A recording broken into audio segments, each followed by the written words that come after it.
Hello, in this video I will show you adding a new host for FileMaker Pro.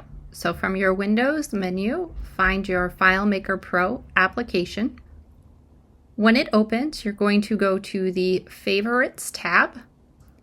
You're going to select Add App, and from Hosts, you're going to then click the plus to set up a new host.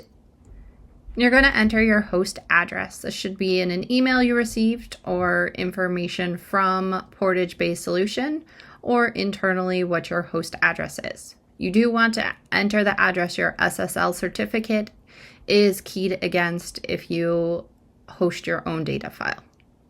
You can put in a favorite or an optional name, and then you are going to enter your account information to log in.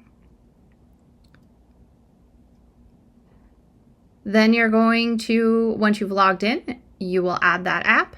Then you are going to select the application from your favorites screen, and you're going to log in again, and then it should log into your Seed System Solution file for you.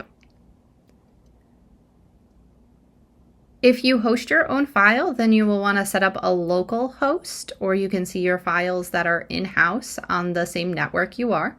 So similar to what we did before, we're going to click Add App from Host, and then we're going to choose Local, and then it's going to ask you to log in. And then after that, the process should be the same. You will select the application that you see on your local network, and then log in again to log into your Seed System Solution file.